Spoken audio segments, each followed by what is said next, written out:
ഞങ്ങൾ വെള്ളം തിരിക്കാൻ വേണ്ടി പോയപ്പോൾ മൂപ്പര് അവിടെ നിന്ന് വിറക് പെറുക്കിയിട്ട് വരുന്നു. വിറക് പെറുക്കിയിട്ട് വന്ന് എൻ്റെ ഭാര്യേൻ്റെ അടുത്ത്, എൻ്റെ ഭാര്യേനും വെട്ടിക്കൊല്ലാന്നൊക്കെ പറഞ്ഞ് നടന്നാണ് കുറേയൊക്കെ. ഇപ്പം ഞാൻ പണിക്ക് പോകാണ്ട് വീട്ടിലിരിക്കുന്നതുകൊണ്ട് വരാൻ പറ്റില്ല. അങ്ങനെ വട്ടപ്പോൾ ആദ്യം മറ്റേ സ്ത്രീനെ വെട്ടിയില്ലേ, വെട്ടിക്കൊന്നപ്പോൾ പോലീസ് നായി ആദ്യം എൻ്റെ വീട്ടിലേക്ക് വന്നു. എന്താ സംഭവം അറിയാം?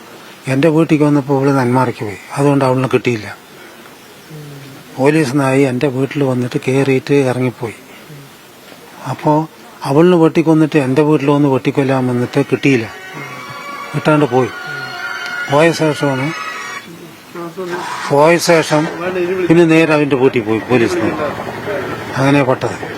അപ്പോൾ അത്രയും ഇതുള്ളവൻ ഇപ്പോൾ വന്നിട്ട് ഇവിടെ വന്നിട്ട് എൻ്റെ ഭാര്യേൻ്റെയും എൻ്റെ ഉമ്മർത്ത് വെച്ചിട്ട് അവൻ്റെ വലിയൊരു കൊടുവാണ്.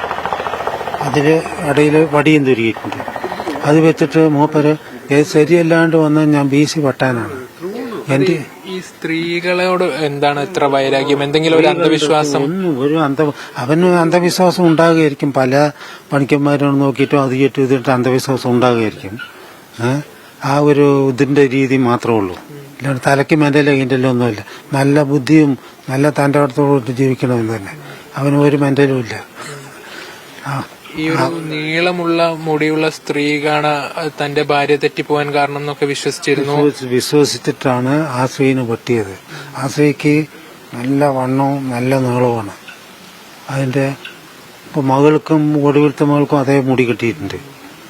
അതിന് പോയിട്ട് കുളിച്ചിട്ട് വരുമ്പോൾ പോയിട്ട് കടന്ന് ഉള്ളിൽ പോയതും അവൾ ഉള്ളിൽ പോയിട്ട് ചോറ്റിന് തീ കത്തലില്ല അവന് ഊതുകയാണ്.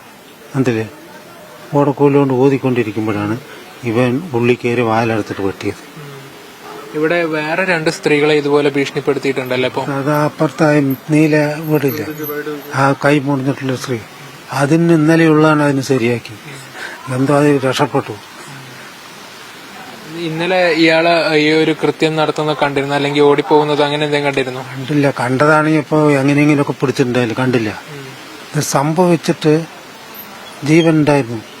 ആരൊക്കെ? അമ്മയ്ക്ക് ജീവൻ ഉണ്ടായിട്ട് ഞാൻ നേരെ പോലീസിനെ വിളിച്ചപ്പോൾ പോലീസുകാർ എൻ്റെ ഫോൺ നമ്പർ എടുക്ക്, അത് കൊടുക്ക്. പിന്നെയും വെറുതെ വിളിച്ച് കോളനി അറിയില്ല പറയണു.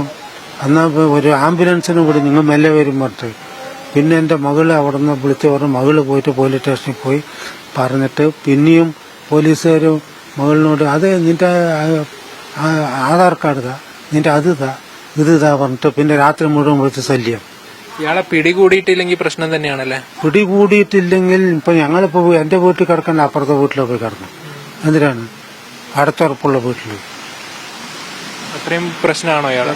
അവൻ വന്ന് നേരിട്ട് വന്ന വെട്ടില്ല, ചതി ഒന്ന് വെട്ടിയാൽ ഇവനിപ്പോ വണ്ടി ഇങ്ങോട്ട് വരില്ല. അവന് വെട്ടാൻ സാധിക്കില്ല. എന്താ കാരണം പറയും? അവനും നല്ല ആളാണ്. പിന്നെ അതിൽ ചതി വെട്ടി എന്ത് ചെയ്യാൻ പറ്റും? നേരിട്ട് അവൻ നടന്നു വരുമ്പോൾ വെട്ടുവാനും സാധിക്കില്ല.